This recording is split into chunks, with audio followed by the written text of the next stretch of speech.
حضور نے جو انقلابی نظریہ دیا وہ کیا تھا؟ توحید.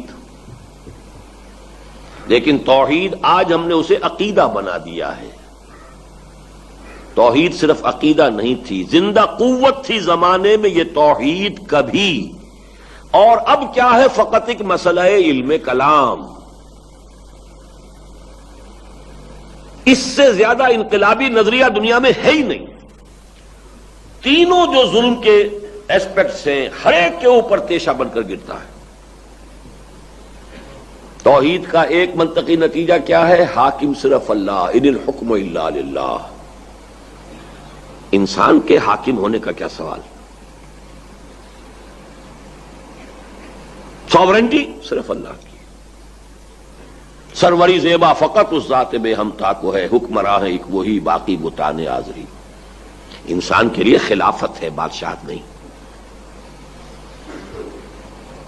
ملکیت ہر شے کی ملکیت تامہ صرف اللہ کے لیے. کوئی سیکریڈ رائٹ آف اونرشپ کسی کے لیے نہیں ہے. تم کسی شے کے مالک کیا ہوگے؟ تم اپنے وجود کے مالک نہیں ہو.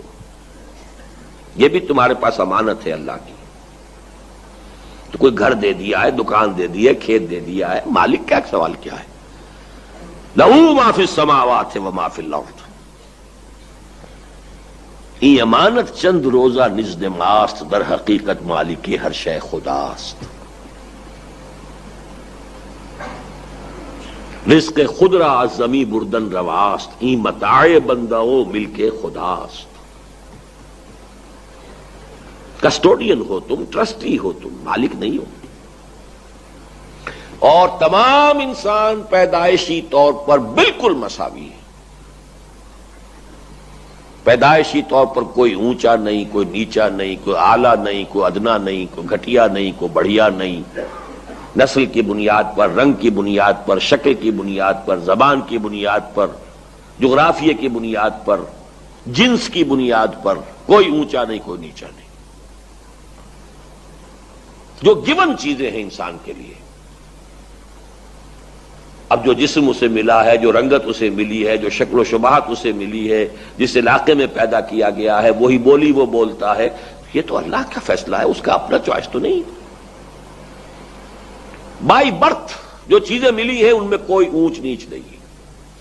ہاں ایکوائرڈ کیریکٹرز کے اندر آپ نے علم زیادہ حاصل کر لیا، آپ کی عزت زیادہ کی جائے گی.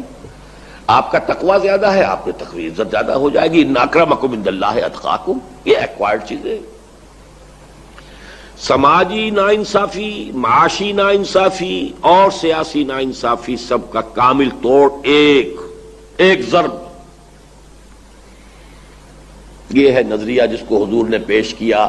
اسٹریٹ پریچنگ بھی کی، جلسہ عام بھی کیا، کوہ صفا پر کھڑے ہو کر وا صباحا کا نعرہ لگایا، لوگ جمع ہو گئے، گھر گھر جا کر دستک دی، اپنے رشتہ داروں کو کھانوں پر بلایا، ان کو وہاں.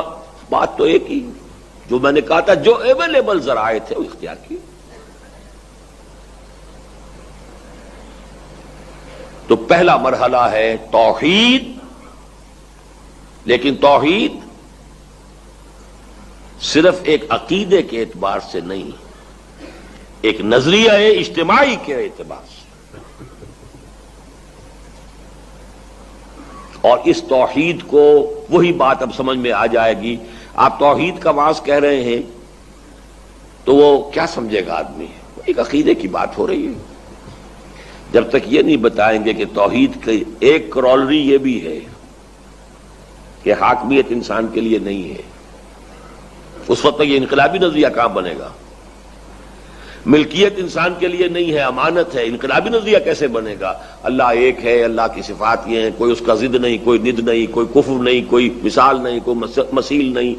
وہ تو ٹھیک ہے، اس سے نظام پر کون سی چوٹ پڑی ہے؟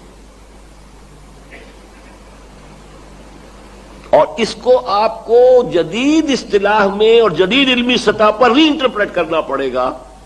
جو علامہ اقبال نے جس پروسیس کا آغاز کیا، reconstruction of religious thought in Islam.